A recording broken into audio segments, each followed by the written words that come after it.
दोस्तों, आज अलग अलग बेवरेजेस और अलग अलग पेय पदार्थों का EGL वैल्यूज यानी एस्टिमेटेड ग्लाइसेमिक लोड कंपेयर करेंगे ताकि आपको एक ओवरऑल आइडिया मिल जाए कि कौन कौन से एक पेय पदार्थ हैं जो डायबिटिक लोग के लिए हेल्दी हैं, कौन से नहीं। एस्टिमेटेड ग्लाइसेमिक लोड बेसिकली एक तरीका है जानने का कि उसको खाने के बाद आपका शुगर वैल्यूज टोटल कितना बढ़ेगा, उसको अंदाज करने का एक तरीका है। हालांकि EGL वैल्यूज एकमात्र ऐसा तरीका नहीं है जो जज करने में मदद करता है कि ये फूड प्रोडक्ट हेल्दी है या नहीं हेल्दी, लेकिन काफ़ी हद तक आपको आइडिया मिल जाएगा एटलीस्ट डायबिटिक लोगों में उसका इफेक्ट कैसा होगा उस पर्टिकुलर खाद्य पेय पदार्थ का, ये जानने के लिए EGL वैल्यूज़ की काफ़ी इंपॉर्टेंस है। तो आज का टॉपिक है EGL values of common beverages या पेय पदार्थों का, ताकि आपको समझ में आ जाए कि अलग तरह के जूस, अल्कोहलिक और नॉन अल्कोहलिक बेवरेजेस का EGL वैल्यूज़ कैसा है। आप उसके हिसाब से अपनी ड्रिंक को डिसाइड कर सकते हैं। टॉपिक पर जाने से पहले जो लोग हमारे चैनल पर नए हैं उन्हें रिक्वेस्ट करूँगा कि चैनल को सब्सक्राइब करें, वीडियोज़ को लाइक करें, शेयर करें, फॉलो करें, कमेंट करें, पूरा देखें। टॉपिक इंपॉर्टेंट है, एंड तक देखिएगा। चलिए शुरू करते हैं।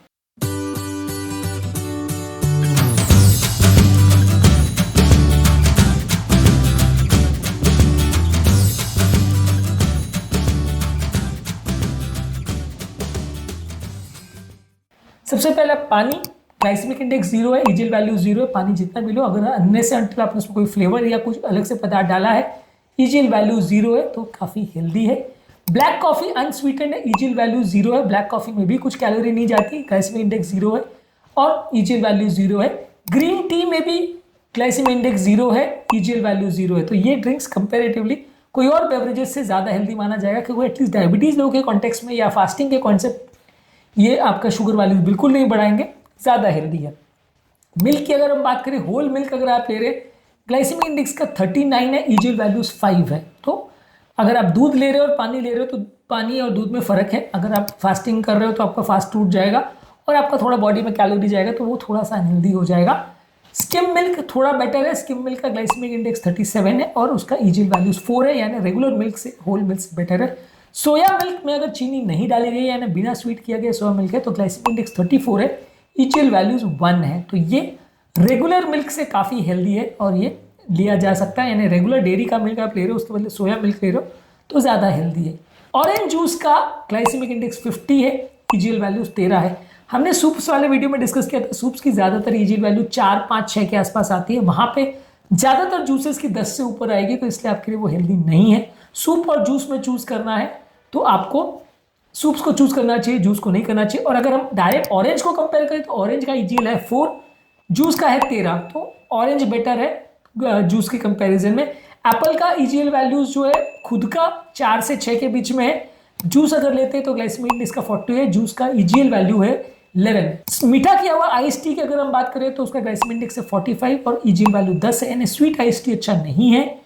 एनर्जी ड्रिंक्स की बात करें उसका ग्लाइसेमिक इंडेक्स 43 है और EGL वैल्यूज 12 है, तो वो भी ऑलमोस्ट कोल्ड ड्रिंक्स के जैसा ही है। अल्कोहलिक ड्रिंक्स की अगर बात करें तो अल्कोहलिक ड्रिंक्स में बियर का ग्लाइसेमिक इंडेक्स 100 है, EGL वैल्यूज 13 है, काफ़ी बुरा है।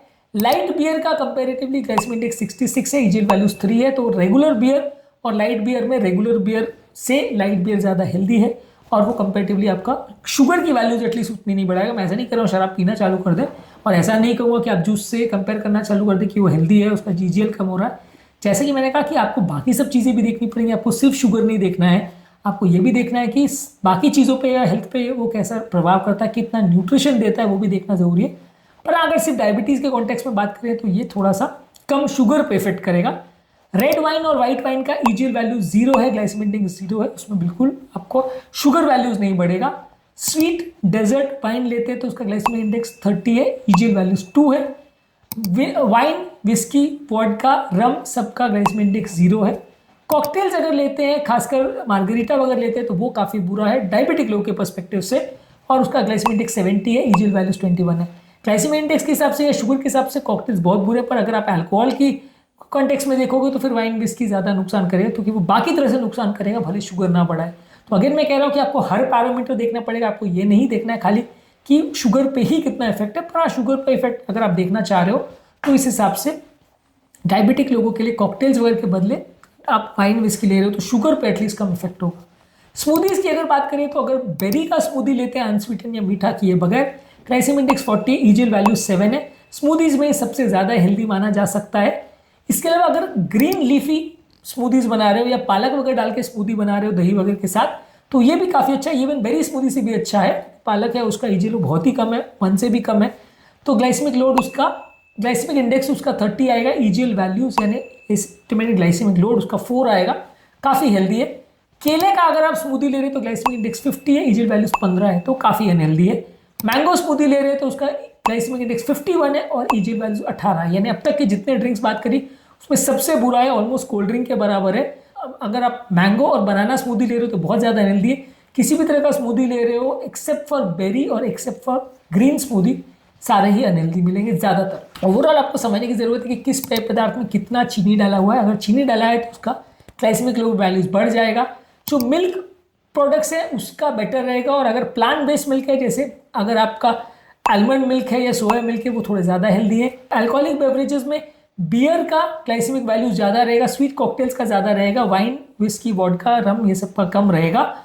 स्मूदीज़ में अगर आपके फाइबर रिच स्मूदी है जैसे बेरीज का है और अगर पालक का है तो वो हेल्दी है, और अगर आपने उसमें केला डाला है या उसमें मैंगो डाला है या दूसरा स्मूदी बनाया है अपने फ्रूट्स के साथ, तो उसका ग्लाइसेमिक लोड ज़्यादा होगा, वो थोड़े से अनहेल्दी होंगे। तो आपको चूज़ करना है कि आपको क्या कंटेंट यूज़ करना है, उसके हिसाब से आपका बेवरेज हेल्दी या अनहेल्दी डायबिटिक के कॉन्टेक्स्ट में होगा।